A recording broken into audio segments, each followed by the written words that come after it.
হ্যাঁ, ওরা আমাকে বের করে দিল অভিনয় পারি না বলে। তখন আমি বললাম যে একটা স্ক্রিন টেস্ট এবং 3টে শিডিউল করার পরে আপনি বুঝতে পারলেন যে আমি অভিনয় পারি না। ওটা ওদের কাল হলো যে আমাকে বাদ দিয়ে অন্য একজনকে নিল। তখন মহুয়া আত্মহত্যা করলো এবং ব্ল্যাক অ্যান্ড হোয়াইটের যুগ শেষ হয়ে গেল। তো উনি বেরিয়ে এসে বললেন, জানলা দিয়ে মুখ করে, কি কি চাই, কাকে চাই? তার মানে যে আপনার সঙ্গে দেখা, কেন দেখা করতে এসছেন আমার সঙ্গে? তার মানে যে না কোনো কাজ নেই, জানা এখান থেকে। আপনি বললেন যে এত বছর পরে, তো একটা আর্টিস্টের খিদে থাকে, সেই খিদেটা হচ্ছে একটা ভালো রোল। শৈশব কাটে রাজস্থানে, তারপর উদয়পুরের এক কলেজ। এই কলেজ জীবনের থেকেই হয়তো তার অভিনয়ের আশা বা অভিনয়ের সঙ্গে যুক্ত হয়ে যাওয়া সেরকম কোনো ঠিক ছিল না, কিন্তু বলা যায় গুলজার সাহেবের সঙ্গে পরিচয় জীবন খানিকটা তো বদলাই। শুরু হয় ক্যামেরার পিছন থেকে, তবে জার্নিটা এখন সকলেরই জানা। আমার সঙ্গে এই মুহূর্তে অর্জুন চক্রবর্তী রয়েছেন। নমস্কার, সিটি সিনেমায় আপনাকে স্বাগত। এডওয়ার্ড, প্রথমে যেটা জিজ্ঞেস করার, যে রাজস্থান থেকে উদয়পুরের কলেজ এবং তারপর গুলজার সাহেবের সঙ্গে যখন পরিচয় হয় আপনার সহকারী হিসেবে, যে যাত্রা শুরু হয়, কখনো কি ভেবেছিলেন যে ক্যামেরার সামনেও অভিনয় করবেন নাকি সহকারী হিসেবেই চলবে? না, আমি পরিচালক হতেই গেছিলাম, কিন্তু হয়তো আমার মধ্যে কোনো বীজ কিংবা কোনো কিছু একটা দেখে থাকতে পারেন ওরা, মানে বিশেষ করে গুলজার সাহেব। সেই জন্যই উনি যখন এক জনৈক শিল্পী না আসায় আঙ্গুর বলে ছবিটাতে, উনি আমাকে বললেন যে তুমি দাঁড়িয়ে যাও সঞ্জীব কুমারের সঙ্গে। তো ওই প্রথম ছবি, আমার প্রথম সিন, একটাই সিন, সেটাই হাতে খড়ি। এবং এটা ওরা রিয়েলাইজ করেছিল যে আমি অভিনয় করতে পারি। আমি কিন্তু কোনোদিন রিয়েলাইজ করিনি, হয়তো অবচেতন মনে আমার মধ্যে ছিল, সেটা ওরা দেখতে পেয়েছে যে ক্যামেরার সামনে আমি কি অঙ্গভঙ্গি করি, আমি কিভাবে কথা বলি। কোনো ডায়ালগ নিয়ে হয়তো কোনো আর্টিস্ট কথা বলছে, সেটা আমি পরবর্তীকালে আমি আমার মতন করে আউড়ে যাচ্ছি, ওরা ওভার ইয়ার করেছে। তো সেটা নিয়ে হয়তো ওরা ঠিক করলো। এবং গুলজার সাহেব আমাকে বললে যে তুই অ্যাক্টর হয়ে যা। এবং উনি আমাকে কে বালাচন্দ্র বলে, যে ফেমাস ডিরেক্টর, ওনার সঙ্গে আলাপ করিয়ে দিলেন। সেই থেকে ওই জরা সে জিন্দগি বলে একটি ছবি কমল হাসানের সঙ্গে, ওটা সেই থেকে আরম্ভ। আচ্ছা, এই যে সেই যে জার্নিটা শুরু হলো, এবং এখন আমি যদি আসি যে 6 বছরের একটা বিরতি নিয়েছিলেন, এই বিরতি কোথাও গিয়ে মনের কষ্ট নাকি কোথাও গিয়ে আপনাকে একটু আপসেটও করে তুলেছিল, যে একটা আফসোসেরও জায়গা 6 বছর ধরে এরকম একটা?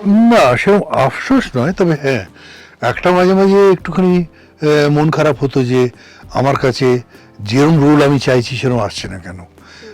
অফার অনেক এসছে, কিন্তু যেরকম আমি চাইছি, যেরকম বিগত ছবিগুলো করেছি, সেটার ধারা থাকবে তো, যে আমি এরকমগুলো করেছি, কাজে এরকম একটা রোল পাওয়া দরকার।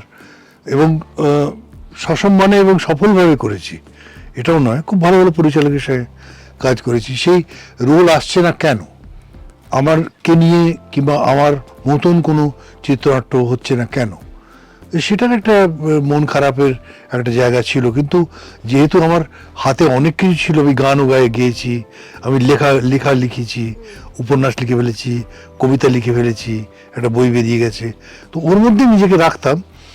কিন্তু হ্যাঁ, মিথ্যে বলবো না, মিথ্যে কথা হয়ে যাবে, একটা মন খারাপের জায়গা তো ছিলই। সেখান থেকে যখন এই ফুলপিসিতে আপনার চরিত্রটা, এবং ইতিমধ্যে ভীষণ আলোচনা, কারণ আপনার লুক এবং বাকি যারা রয়েছে, সেটা কোথাও গিয়ে একটা মনের শান্তি দিল এবং কষ্টটাকে বোধহয় মুছিয়ে দিল। এডওয়ার্ড, একদম একদম একদম মনের শান্তি দিল, এক্সাইটেড হয়ে গেলাম রোলটা শুনে, এবং কাজ করে আরও ভালো লাগলো, এবং সবার সঙ্গে কাজ করে আরও ভালো লাগলো। এবং উইন্ডোজে এই প্রথম আমার কাজ, আমি জানি আমি রিপিট হব, তো কিন্তু যাই হোক, মানে জোকস অ্যাপার্ট, নন্দিতা এবং শিবু এরা দুজনে মিলে রোলটাকে এবং পুরো ছবিটাকে এত সুন্দর সাজিয়েছে যে I am very happy to have done this work. কিছু বছর পিছনে ফিরে যাই যদি, বেশ অনেকটা সময়, রাজস্থানের শৈশব কেমন ছিল? ও, unlike any other Bengali kid, মানে উটের পিঠে চড়ে, ঘোড়ার পিঠে চড়ে, ওই বাবা ডাক্তার ছিলেন তো ওখানে যারা পেশেন্টস আসতো রোগীরা, তারা কেউ উটের পিঠে আসতো, কেউ ঘোড়ার পিঠে আসতো, আর আমি সেই ঘোড়াটা নিয়ে বেরিয়ে যেতাম। তো আমি ছোটোই ছিলাম, তো খুব মজা হতো। আর দেওয়ার ট্রেন্ড ঘোড়া, কাজেই মানে বাচ্চাদের উঠেছে, ওরা দৌড়বে না, ওদের ওই ট্রেনিং দেওয়া আছে যে যেহেতু সে বাচ্চা, তুমি একদম গ্যালাপ নিয়ে তুমি তাকে ফেলবে না। তো একটা ঘোড়া এসেছিল, সেটা আমার এখন মনে আছে, যে সে একটা জায়গায় দাঁড়াচ্ছে না, মানে এত বেশি যে যখন সে তাকে বাঁধা হয়েছে ওই থামে, ওটাকে দেখে আমার এত লোভ হলো আমি এটার উপর চড়বো। তো আমি ওই থামের যে ওই বেদিটা ছিল তা উঠে ওর পিঠে চড়ে গেছি। আমি যেই না চড়লাম ও স্থির হয়ে গেল। এবার ওটাকে নিয়ে আমি খুলেছি, খুলে আমি ঘুরছি, এবং ঘুরছি যখন তখন বেরিয়ে গেছি। আর আমাদের পেডার বলে কুকুর ছিল, mix breed Labrador and sheep ডগের, ও কিন্তু দেখেছে যে আমি যাচ্ছি, ও আমার পেছন পেছন, যে মানে পাহারা দেওয়ার জন্য যে কি হবে। যখন শুনেছে যে ঘোড়া নিয়ে বেরিয়ে গেছে, তখন আমার মা প্রায় অজ্ঞান হয়ে গেছে। মানে ওই যে ঘোড়াটাকে দেখেছে তো ওরা, আর ওই রুগীটার কথা কেউ শুনছে না। ওই রুগীটা খালি বলছে বা রাজস্থানীতে, क्यों नहीं कर रहा, शुद्ध है बट ट्रेनिंग देड़ी है, ও টাবর না কিউ বানি করে, মানে টাবর বাচ্চাদের কিছু করবে না। ওর কথা কেউ শুনছেই না। সে মানে সে কাজের লোকের আছে, হন্য হয়ে ঘুরে বেড়াচ্ছে, ইয়ে করছে, ছুটোছুটি। আমি একটা চক্কর দিয়ে আবার চলে এলাম ঘোড়াটা নিয়ে। ততক্ষণে মানে কেওস হয়ে গেছে, মানে প্রচণ্ডভাবে মাকে সামলানো যায় না, মা ভীষণ পেট্রিফাইড হয়ে গেছিলো। তো এইসব ঘটনা ঘটেছে। আমি বেশিরভাগ ওই উটের পিঠে ঘোড়ার পিঠে চড়ে আমার শৈশব কেটেছে। অন্য কোনো খেলার সরঞ্জাম তো পেতাম না। ওই কাপড়ের পুঁটলি নিয়ে গোল্লা করে বল করতাম, সেটা দিয়ে খেলতাম। কাঁচের গুলি, লাট্টু, ঘুড়ি, এই নিয়ে শৈশব কেটেছে। রাজস্থান থেকে পুরোপুরি কলকাতায় চলে আসা এবং পুরো পরিবার কখন এলো সেই সময়টা? আমার পরিবার রাজস্থানী ছিল, আমি চলে গেলাম বম্বে। তারপর আমার পরিবার চলে গেল কলকাতায়, ফিরে এলো। কিন্তু আমাদের ডিসপেন্সারি ছিল তখনও, হ্যাঁ এখনো আছে আমাদের ডিসপেন্সারি। সেই সময় আমি যদি বলি একদিন আচানকের কথা মৃণাল সেনের, এবং তারপর যখন আপনি কলকাতায় এলেন, তারপর আর মুম্বাই ফিরে গেলেন এবং পাকাপাকিভাবেই কলকাতা এবং ইন্ডাস্ট্রির সঙ্গে যুক্ত হয়ে যাওয়া। অঙ্কুশ ছবির করার পরে আমি 6 মাস কোনো কাজ পাইনি বম্বেতে। তখন মৃণাল দা যখন আমাকে এখানে নিয়ে এলেন একদিন আচানক, আমি 1 সপ্তাহে প্রায় 6টা ছবি সই করেছি এখানে। মানে তখন মৃণালদা বলতেন যে আমি রাজেশ খান্নাকে নিয়েছি, এই দেখো রাজেশ খান্না এসছে, আমি একে এনেছি, এবার দেখো কি প্রডিউসাররা আসছে আর যাচ্ছে। তো যাই হোক, যে ওটা আলাদা কথা, কিন্তু আমি একসঙ্গে 6টা ছবি সই করেছিলাম। মানে তখন আর আমার ফিরে যেতে ইচ্ছে করলো না, কেন আমাদের পৈতৃক বাড়ি এখানে, মা এখানে, কাজেই ওই আরামটা, প্লাস আমি ছবিতে কাজ পাচ্ছি, যেরকম টাকা চাইছি সেরকম টাকা পাচ্ছি, সব মিলে মিশিয়ে এখানে রয়ে গেলাম। এই যে একসঙ্গে 6টা ছবি এবং কেরিয়ারের একদম শুরুর দিকটাই তখন তো মানে বিরাট একটা সাফল্যের দিকে এগিয়ে যাওয়া। হ্যাঁ, তখনকার দিনে রোল পাওয়া অত সহজ ছিল না, যখন এখন খুবই সহজলভ্য। ওটিটিতে রোল করছে, এখানে রোল করছে, তখন একটা রোল পাওয়া মানে বিশাল ব্যাপার। কিন্তু আমি এমনও হয়েছে যে দেবতা ছবির শুটিং আমি হোল নাইট করছি হটুগঞ্জ ডায়মন্ড হারবারে, এবং সকালে আমি সেই পাথর চোখ নিয়ে এসে একদম চানটা করে আবার আমার সাথী বলে সলিল দত্তর ছবি সারাদিন করছি, আবার ওখান থেকে আবার বেরিয়ে গেলাম ডায়মন্ড হারবার, এরমও করেছি। কাজেই আমার 6টা ছবি একসঙ্গে সই করেছি। তারপরে আরও ছবি এসে গেল, তারপরে আরও সিরিয়াল এসে গেল। যেমন গ্রহণ বলে একটা সিরিয়াল করেছিলাম, জি আলফা ছিল তখন, তাতে দূরদর্শনে পল্লী সমাজ করলাম লাবণীর সঙ্গে। ঘুম নেই বলে একটা ছবি করে সিরিয়াল করলাম গুরুদত্তের। তা আমি অনেকগুলো কাজ এর মধ্যে করলাম। নির্লোহিত, আমি সুনীল গঙ্গোপাধ্যায়ের প্রথম নির্লোহিত, শেষ দেখা হয়নি বলে দূরদর্শনের টেলিফিল্ম, সেটা করলাম। তো এরকম করে মানে অনেক কাজ, মানে একসঙ্গে অনেক কাজ পেয়ে গেলাম, সেই চললো আর কি সেরকম। গুলজার সাহেব কিছু বলেননি? হ্যাঁ, এখনো কথা হয়, কালকেও কথা হলো ওনার সঙ্গে। তো উনি খুব খুশি, উনি তো আমি যে ছবিটা করেছিলাম, ডিরেকশন দিয়েছিলাম টলি রাইডস, তাতে উনি এসেছিলেন, উনি গুলজার সাহেব এসেছিলেন এবং আমাকে আশীর্বাদ করে গেলেন। আচ্ছা, আপনি যখন মুম্বাই ফিরে গেলেন না এবং এখানে পরপর ছবি, সেই সময় আমি যদি একটা ছবির কথা বলি, যে মহুয়া রায়চৌধুরীর সঙ্গে আপনার একটা ছবি করার কথা হয়েছে এবং সেই ছবিটা প্রায় আপনি শুটিংও শুরু করে দিয়েছেন, সেটা হলো না কেন? বাবা, আপনারা তো অনেক রসদ নিয়ে এসছেন। হ্যাঁ, ওরা আমাকে বের করে দিল অভিনয় পারি না বলে। তো 3টে শিডিউল করেছিলাম তখন। তারপরে আমি ওদের বলেছিলাম যে 3টে শিডিউল, ওরা বললো যে অভিনয় পারে না, তো অভিনয় জানে না। তখন আমি বললাম যে একটা স্ক্রিন টেস্ট এবং 3টে শিডিউল করার পরে আপনি বুঝতে পারলেন যে আমি অভিনয় পারি না। তো তখন আমার এই অঙ্কুশ রিলিজের মুখে এবং জারা সে জিন্দেগি হয়ে গেছে কমল হাসানের সঙ্গে। তখন সলিল সেন ছিলেন ওখানকার ইম্পার প্রেসিডেন্ট, ওনাকে আমি ওই ভিসিআরটা দিলাম জারা সে জিন্দেগির, এবং আমি বললাম যে আপনি চাইলে ফোন করতে পারেন গুলজার সাহেবকে, আমি গুলজারের অ্যাসিস্ট্যান্ট। তখন উনি যারা ওই পরিচালক ছিল এবং প্রযোজক, তাদের উনি খুব ধমকালেন। উনি বললেন যে তোমরা কেন একটা ছেলেকে এরকম মিথ্যে নাম দিয়ে করছো তোমরা। তখন আমি আমার প্রাপ্য টাকা পেয়ে গেছিলাম। তো প্রাপ্য টাকা পাওয়ার পরেও আমার খুব কষ্ট ছিল। আমি নিজেকে প্রুভ করার জন্যে যে আরোই আমি কলকাতায় থেকে গেলাম যে আই ক্যান অ্যাক্ট, মানে আমি কিন্তু বাজে অভিনেতা নই, এটা প্রুভ করার জন্য আমি কলকাতায় আরোই আমার ইচ্ছে ছিল যে কলকাতায় আমি থাকি। এই যে অভিনয় পারে না, এটা প্রমাণ করার এমন মরিয়া চেষ্টা কেন? মরিয়া চেষ্টা না, একজন বদনাম করছে আপনাকে যে অভিনয় পারে না, আর তার আগে সে উচ্ছ্বসিত প্রশংসা করেছে। না, তারাই চেষ্টাটা কেন করছে? যেহেতু আমি তাদের পার্টিতে যাইনি এবং তার মোসাইবি করিনি, একজন ছিল সে মারা গেছে অলরেডি, তারা কোথায় গেছে আমি জানি না, পরিচালকেরও কোনো খবর নেই, আর সে প্রযোজকেরও কোনো খবর নেই, আর সে ডিস্ট্রিবিউটর ফাইন্যান্সারেরও কোনো খবর নেই। কিন্তু তারা একসময় প্রচণ্ড প্রতিপত্তি ছিল, প্রচণ্ড ছিল, তারা আমাকে পার্টিতে ডাকতে, আমি যেতাম না, কাজেই ওরা ভাবলো যে না। তো ওই সময় ব্ল্যাক অ্যান্ড হোয়াইট ছবি ছিল, তো ওটা ওদের কাল হলো যে আমাকে বাদ দিয়ে অন্য একজনকে নিল। তখন মহুয়া আত্মহত্যা করলো এবং ব্ল্যাক অ্যান্ড হোয়াইটের যুগ শেষ হয়ে গেল। কাজে এই ছবিটা একদম সুপার ফ্লপ হলো এবং ওরা রুইন্ড হয়ে গেল একদম।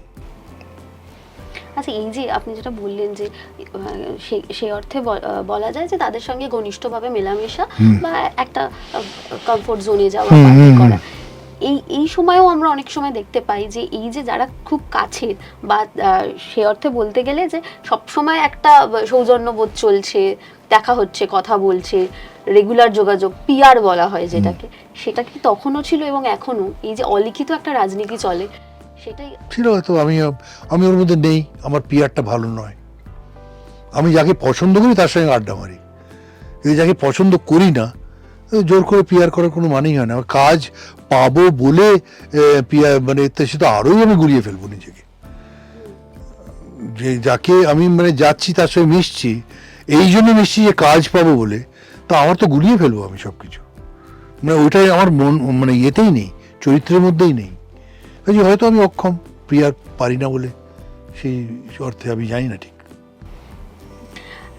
এবং তার পরবর্তীতে যে ধরনের ছবিগুলোর কথা হয় যে একদম কমার্শিয়াল ছবি, এবং আপনি সুপারহিট প্রত্যেকটা ছবি পরপর কাজ করছেন, কিন্তু একটা সময়ের পর সে মেইন স্ট্রিম কমার্শিয়াল আমরা যে ছবি করি, সেই ধরনের ছবি থেকে আপনাকে অনেকটা সময়ই দেখা গেল না, কিন্তু সেটা তো সব রকম প্রতিভাই আপনার মধ্যে রয়েছে। না, হয়তো মেবি মানে আমি ওই যে ধরনের ছবি হচ্ছিল আমি ফিট করছিলাম না।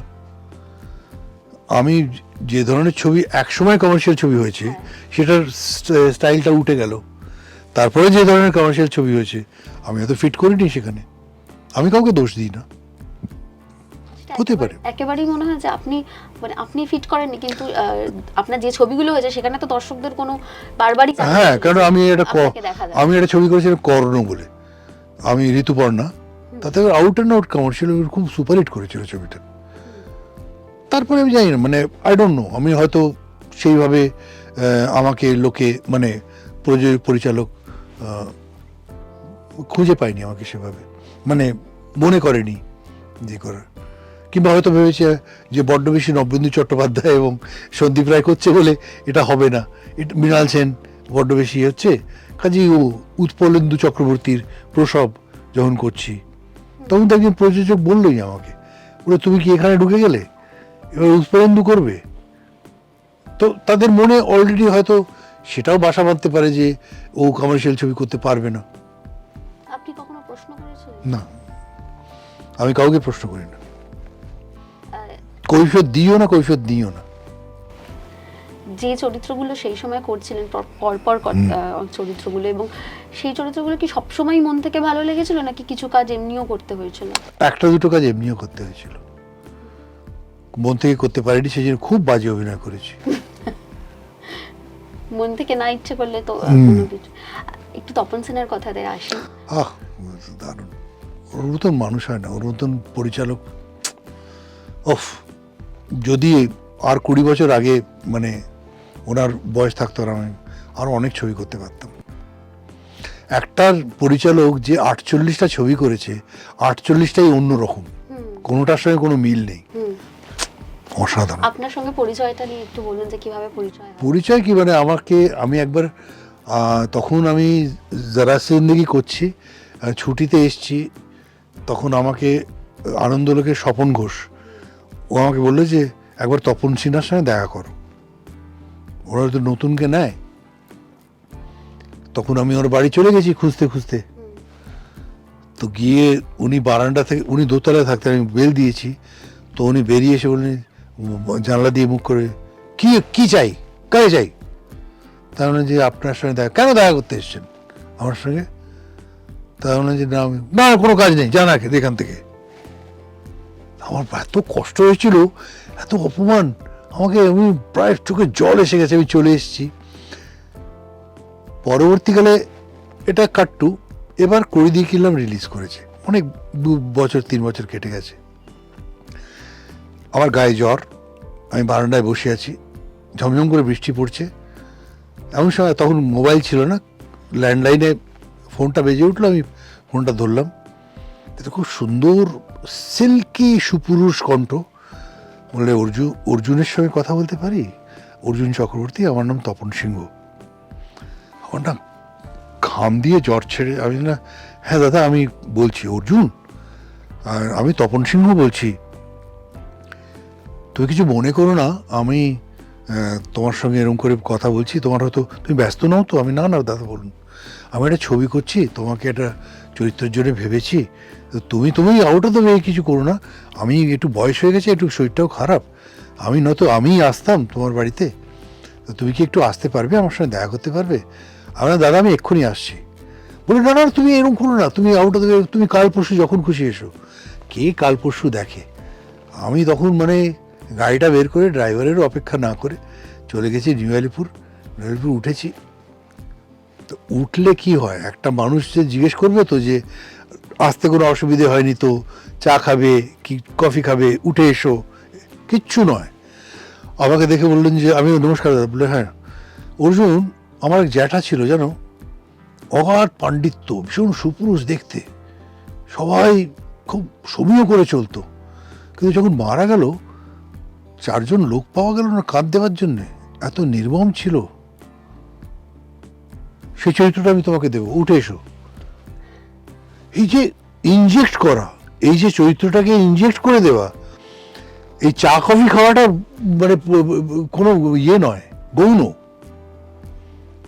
এইভাবে আমি অন্তর্ধান পেলাম। এই অন্তর্ধানে যখন তারপরে জানতে পারলাম যে উনি কেন এই ব্যাপারটা করেছিলেন, ওনার স্ত্রী অরুন্ধতী দেবী তখন মানে ক্যান্সার পেশেন্ট, এবং উনি মরো উনি মানে ডাক্তার এসছে সেই সময় আমি গেছিলাম, উনি তখন মানে তো মাথার ঠিক নেই, সেটা পরবর্তীকালে আমি জানতে পারলাম। আমি কিন্তু কোনোদিন বলিনি ওনাকে যে আমি গেছিলাম, ও কোনোদিনই বলেন? না না না না, ওটা আমি বলিনি।